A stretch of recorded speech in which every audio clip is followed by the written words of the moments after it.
head of the Department of Sociology at Georgia State in Atlanta. He's 9 years older than I am. And whenever I want to talk to him about Munkach, the Gottesmans wanted to know whether we were related. So I didn't remember, but I called up my cousin Eugene, and he remembered some Gottesmans from Munkach. I told you what my father lost. He lost one child. Fortunately, my mother survived. Freddie died of nephritis before the camps. This is my Uncle Nathan.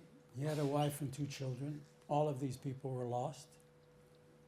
He came to the United States a little while after we did. He remarried, but unfortunately, there was no offspring. He very much wanted to have some replacement kids, but it didn't work out. This is my Uncle Sal, the one who left Munkach in 1913. And this is my Uncle Mihai. He and his wife died in the camp. I mean, by that I mean all of these people I'm talking about dying were sent right to the gas. They weren't sent to work camps. He had 2 daughters. One of the daughters lived in New Jersey for about 35 years. She just died about 2 years ago. And the other one lived in Bitan Aharon near Netanya, in a moshav near Netanya. And she died. But in the meantime, she had a bunch of kids and grandchildren, and so things livened up a little bit. Unfortunately, one of her sons-in-law was a tankist in the IDF and got killed in Egypt. So the losses continue, but it's different to lose somebody in a battle than to lose them under the conditions where we were lost. The youngest child was Louisa, a beautiful woman with 2 children. She was gassed. Her husband survived, and he lived out the rest of his life in Budapest.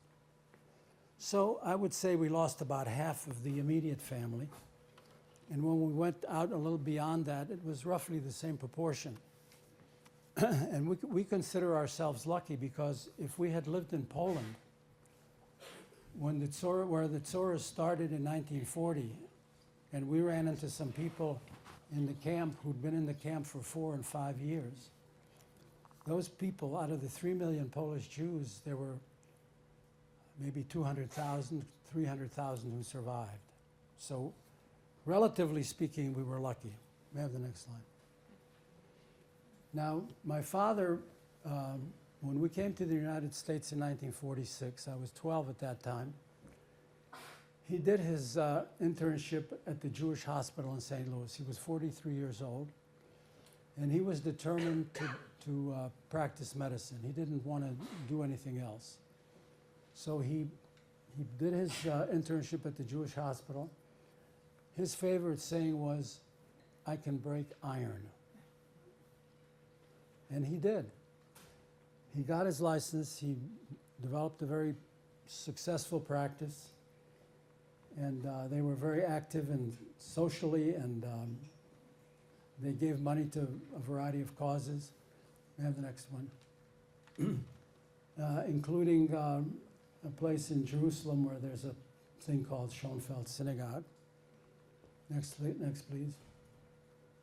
And here's a picture of me as a young married fellow a couple of years after we're married. There's my father. There I am.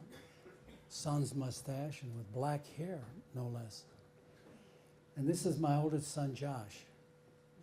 He's the one who lives in Washington. We have the next one. And here's this next picture, which I really like. This picture was taken in the chairman of medicine's office, where I happen to be sitting in the chair. And here I am, looking a little older. This is my son, Josh, the little baby in the previous picture. And this is his oldest son, David. David is now 14. And he goes to the Charles E. Smith Day School in Washington, in Rockville. Next, am I done? And here we are. This is Becky's bat mitzvah. This is one of your students. And here we are at the party. And we're fine, thank God. But just think how big the family would have been had we not lost half the people. And I wasn't the smartest cousin. I really wasn't. I've done okay. I mean, I have no complaints. I've had a wonderful career. But some of my cousins could have burnt down the world. I mean, they could have really done things, important things. Well, it's unfortunate. Thanks very much.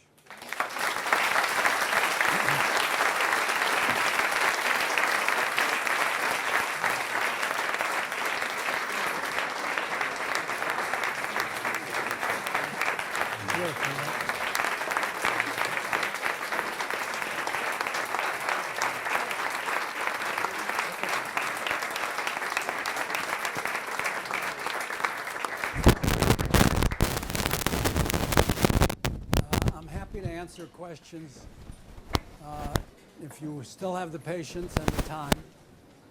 I won't. Yes.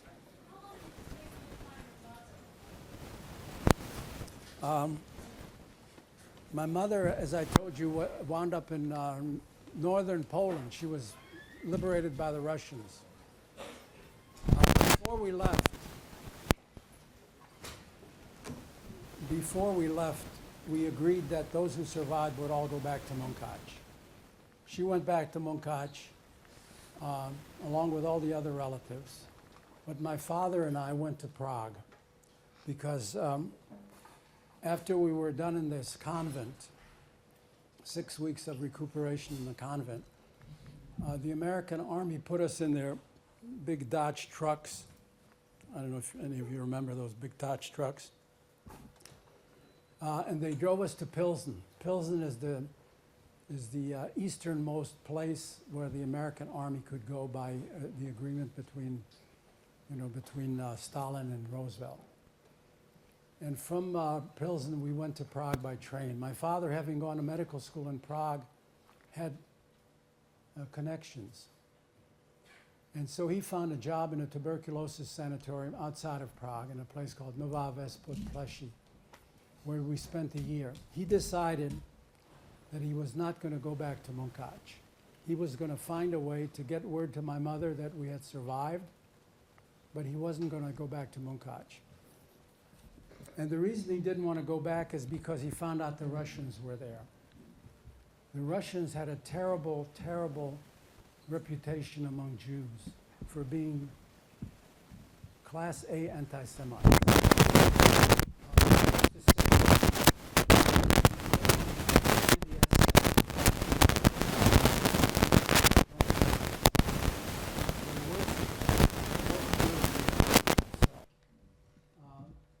So my mother was waiting for us to arrive by train.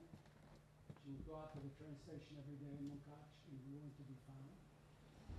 One day a fellow gets off the train,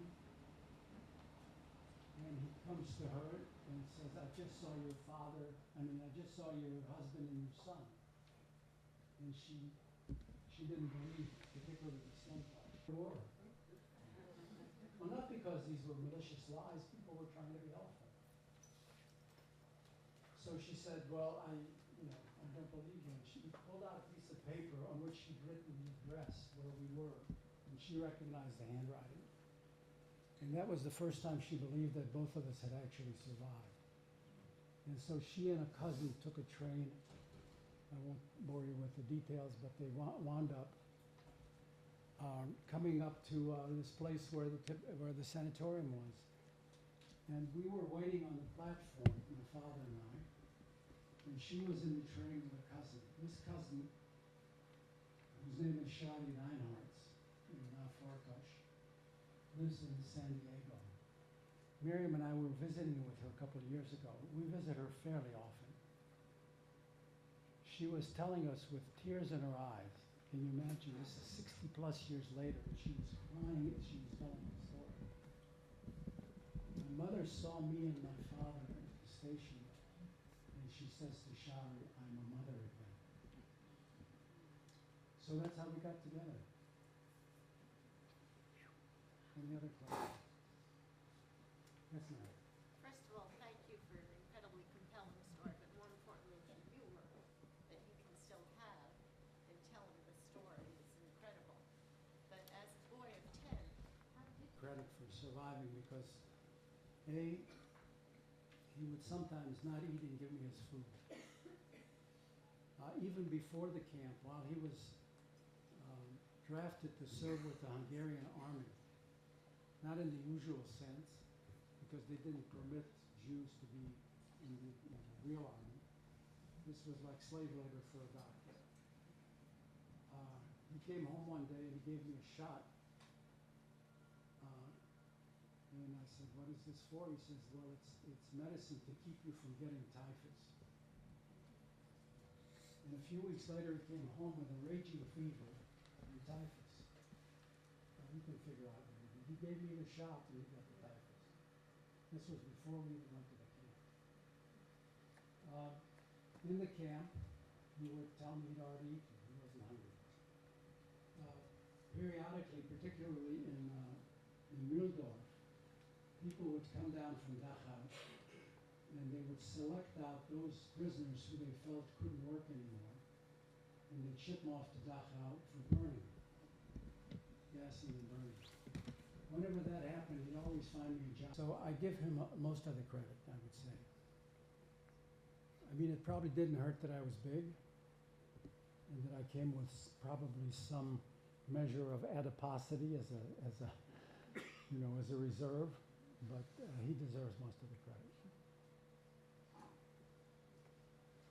And don't let the thanks, folks.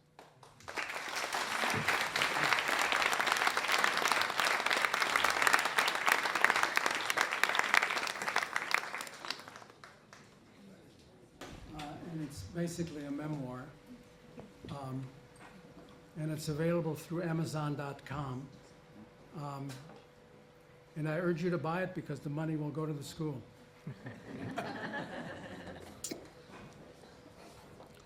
There's information on little cards about it.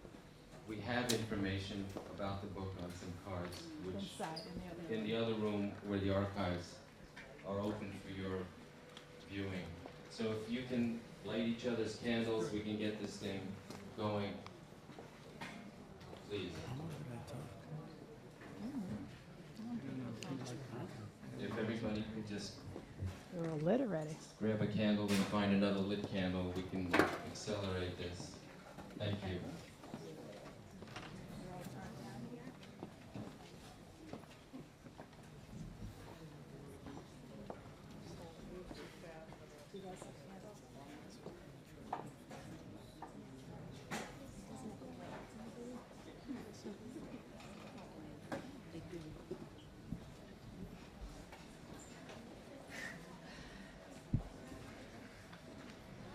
Following the prayer, we are also inviting everybody to come into the room for refreshments and for a viewing of the archives.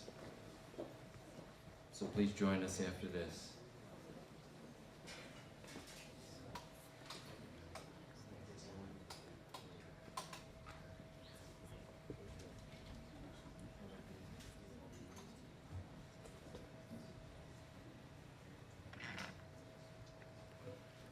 Everyone can please stand.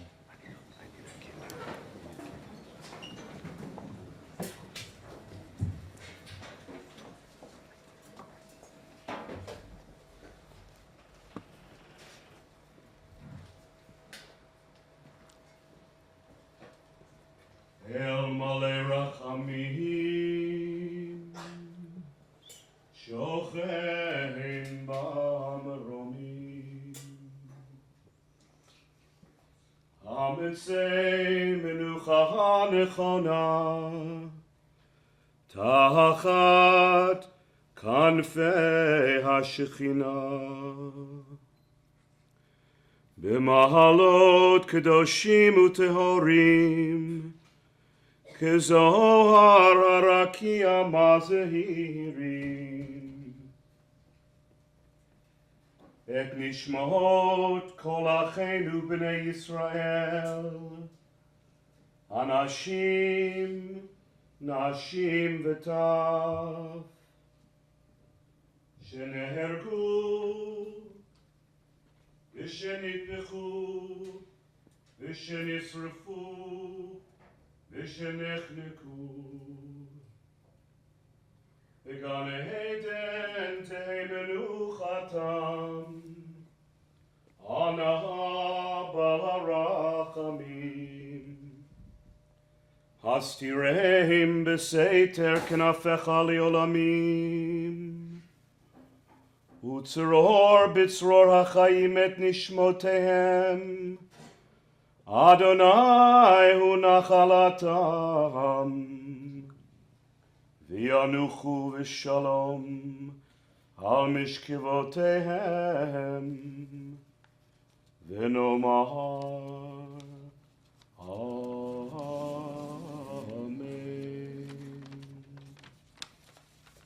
Join me in the recitation of the Kaddish.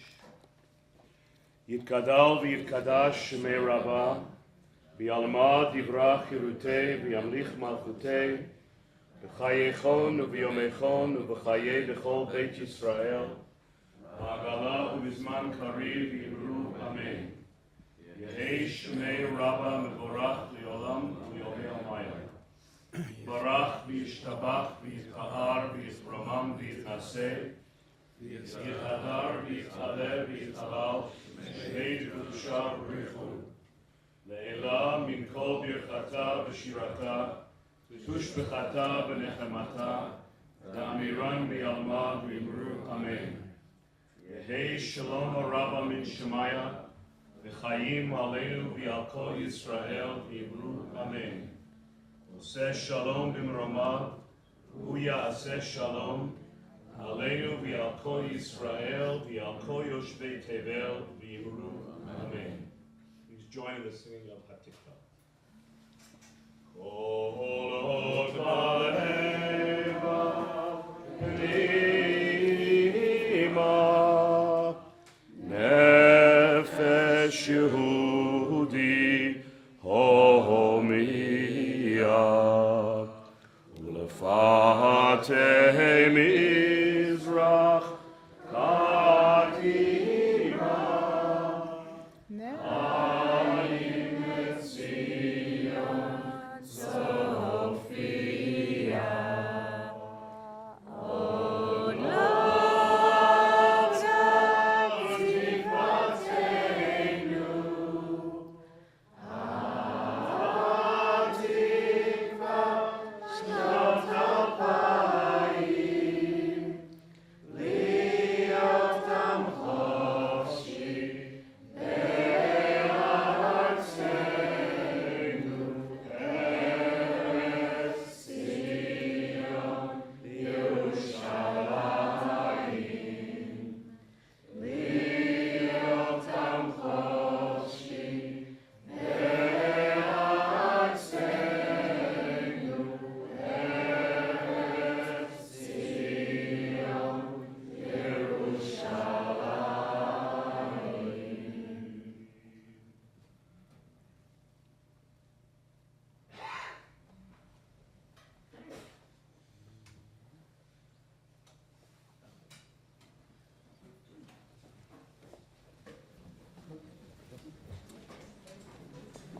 Thank you.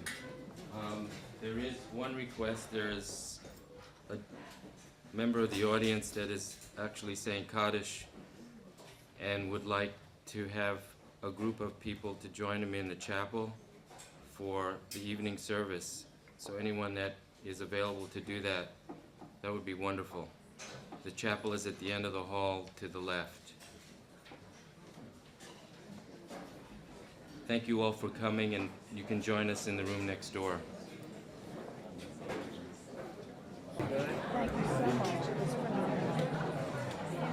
How are you? Okay. Greg Liz. Yes. This lady is from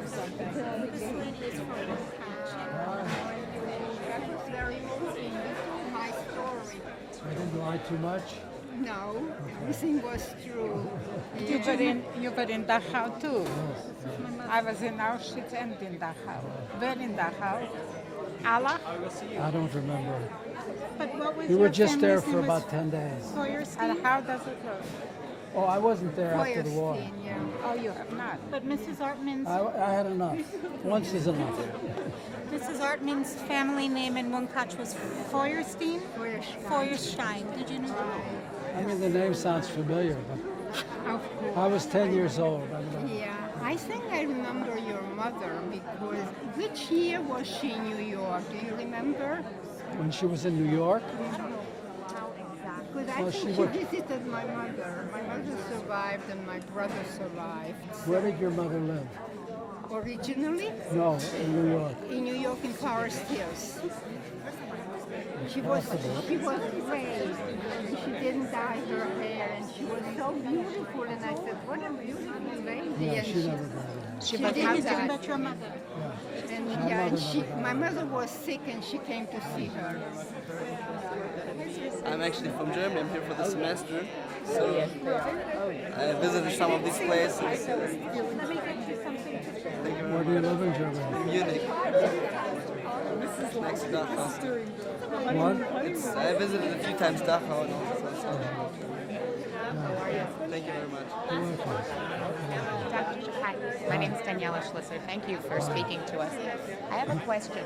My father, who passed away when I was a child, was from Bedexas. Ah, Is that? that's near Mokau. I know. Yeah. Were you familiar with that? Is that because I've never gotten a sense from him of what his whole story was. He ended up in Auschwitz also peeling potatoes, but he was older than you. He was born in 28. But would you say it was a similar? Similar. I'm sure it was very similar. And was the town similar to what you? Bedexas was the county seat of Bedek Media. Okay. So it was a little more governmentally important. I don't think there were quite as many Jews. Mukac was a heavily Jewish Hasidic. It was almost like a shtetl. My grandfather was from there. Was he from there? Yeah. From Munkac? Yeah, my mother's father. Okay. Because it was interesting. It's the first time I've gotten a This feel is- of what the whole this is journey. your grandfather? My father. Your father. My father was in Bedexas. Okay. I have a Munkac connection too. My father went to the Hebrew Gymnasium Munkac, and when I asked him about your family name, he said your father was the doctor on the first floor apartment in his apartment house. He said he lived in the same house in Munkac. Yeah, He before said he that- very before that fondly house was remember. built. My father's 15 years older than you. He said it was like an apartment, like a kind of a square, and he was on the first. Is that true? Yeah, Yeah, first floor office. that's what I remember. He remembered your father.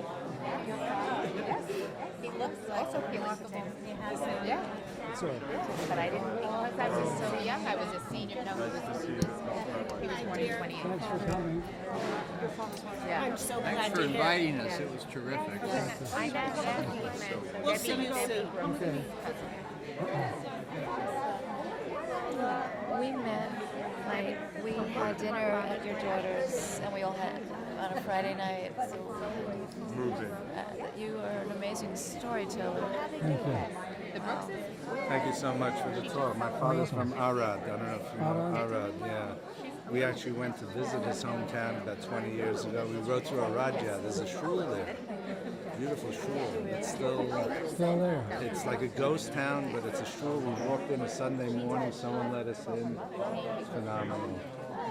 I haven't been back. I've been back to Hungary, but I haven't been back. No, exactly. All the schools in Romania are still intact. By the way, as a point of information about not seeing Jewish doctor, there's actually a Gemara that says you can't see a Gentile doctor. I don't know if you're aware of this. No, I didn't know that. It was written in probably 200 to 400. It's actually a Mishnah. I can send it to you. All right. Very interesting. Yeah. It's not necessarily the only opinion. Renee Brooks. It's a Mishnah. Whether we go by that by halakhic, there's a different story. It's a clear Mine was in a wee bit on It's everything. not Big focused amount. on the I saw Gemara, him whether when it's he did, Bethlehem when he or moved out. Shana and so on. But it's This is clear my Mishnah. mother. It's fatigue. Thank you so much. We appreciate it. My name is Craig Turner, and I'm glad to meet somebody who was covering Nudorf, I was there. Were you in Mildorf? Yeah, not covering. It's the same project, same time, same place. I'm a little older than you are, but Well, I'm glad to meet you. Looks like you did okay. yeah, I managed. Good. That's good. Thank you very much. You're welcome. I wanted to ask you, the Beit Knesset in Israel, where was it? It looked familiar, but I couldn't place it. The It's Schonfeld. it's the children's town, Kiryat Hayaleh. It's in Mattersdorf. Yeah, Mattersdorf. Okay, I'm pretty sure I've seen it, and we were actually in Batei Munkach in Nachlaot and Sukkot. Happened to see there. Yeah. All right, cool too. Okay, thank you. Thank you. Are you okay? I'm glad you were able to make it. We would never have missed it. I'm so thrilled. We have the book. Oh, you do have the book. Okay. Thank you for doing it. Good to see you too. I'm ready to go to bed. Thank you. She's very fond of Sarah. Good night. Thank you. All right. I'm going to say good night. Good to see you. Nice seeing you, Mrs. Nice seeing you.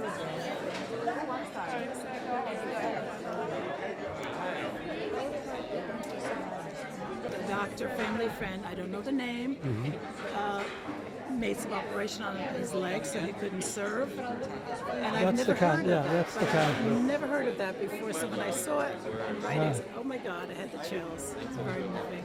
Thank you so much for sharing your story. I learned a lot. Very special. Hello, how are you? I wanted to say hello to you and thank you so much for sharing. My father's also a survivor. He's actually from Poland. He's one of the fortunate ones to survive from his town of Krasna. And he's actually still alive. He's amazing. Was he in the camp for a long time? He actually he escaped from Yanovska. And he lived in Lvov, and he was fortunate that his superintendent from his building was a Gentile, and he was able to hide in the coal bin. But anyway, your story was remarkable. I'm just curious, how did you get some of those photographs? Well, some of them were just saved by relatives. Relatives who were in St. Louis. You know, like when we were little kids and.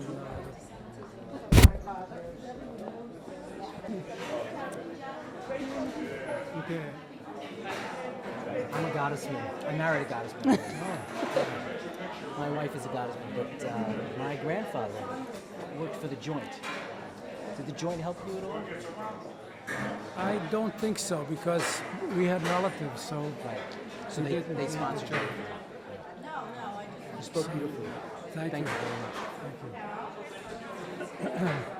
Oh, you're welcome. It was very powerful and very beautiful. Thank you. And I am hoping that some of what sustains you now came from some edible relationship to my Uncle Ralph and Antoinette Raskus. Oh yeah, sure. No, I know who you are. You're related to everyone? I know the Geffens. Raskus, sure. From St. Louis. Yeah. My aunt and uncle. The Raskus that I knew. Annette Raskus was a Geffen, right? Annette was a Geffen. Yeah. I mean, the real Raskus obviously was a Raskus. Raskus was a contemporary. Who would be my contemporary? Red-headed. Oh, Stanley. Stan Raskus. Yeah. Stanley lives down in New Rochelle, actually. So.